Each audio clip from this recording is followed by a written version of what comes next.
I just want to say thank you to everyone for all the support I've been receiving on my short film video that I posted a couple days ago. It just goes to show that a lot of people are thinking the same way that I'm thinking, and it's just so exciting to see that everyone's so passionate and so eager to see more.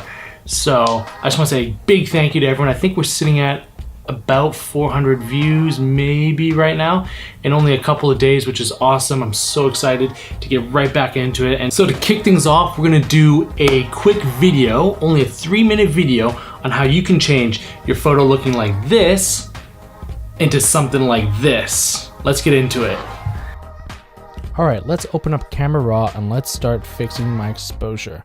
So what we need to do here is make sure that it's equal along the whole photo. So what I mean by that is that the shadows are not too dark and the highlights are not too bright. We want to make this look as flat as possible so that we have a lot of editing room when we get into Photoshop. So what we need to do here is push up the blacks, push down the whites, do whatever you need to do to make your photo correctly exposed. Every photo differs. So now what we're gonna do is we're gonna open up and we're gonna make a duplicate layer, and we're gonna call this orange and teal. What we're gonna do now is go to Camera Raw on our new layer, and we're gonna go into the calibration section of Camera Raw. What we're gonna do now is we're gonna play with the red and blue primary. So basically we're just changing the color input for these two colors. This is going to be what gives us pretty much the overall look for the orange and teal, because it changes the colors and their color space. I did this on a separate layers because I don't want this to be baked into our actual original image. And as you can see now, it's gone from this yellow light look that's not really nice to this nice warm orange. Now what we're going to do is add a selective color adjustment layer. Go to the red panel and add 7 to cyan and -6 to black.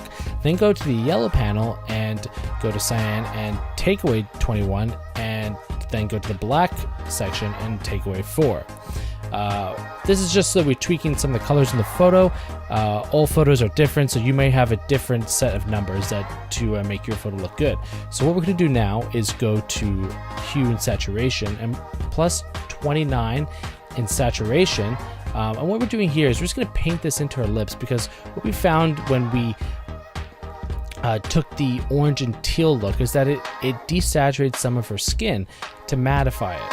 So what we're going to do now is just pop some color back into her lips, just so it gives a little bit more of a pop when you look at the photo. So what we do now is add a black and white adjustment layer and change the blending mode to soft light. After doing that, change your opacity to 13% because I don't want it to be so strong. It's just meant to help crush the blacks a little bit and make it a little more contrasty, but we don't want to make the image distracting. So what you're going to do now is make an S-curve, make it a little dramatic, and then change the opacity to 14%, just so we have more, we can play with how strong we want the S-curve to be. The last thing you're going to do before you're done with the image is go to your vibrance adjustment layer and then add 45 in the vibrance, and then make your opacity 48%. There you go, all finished. Exactly 3 minutes. If you want to see me do more videos on the more detailed part of editing, the more intricate parts of editing, please leave a comment below. I'm more than happy to do something like that. Those will probably be maybe 15 to 20 minutes. They're longer, but they'll go in and show you how to do every single step all the way to a final product, things that look like this or this. Go into my Instagram, leave a comment if you want to see a video on how I edited a certain photo there. You can follow me at Rob Nordens, right there, bing. Thank you so much. I'll see you next time.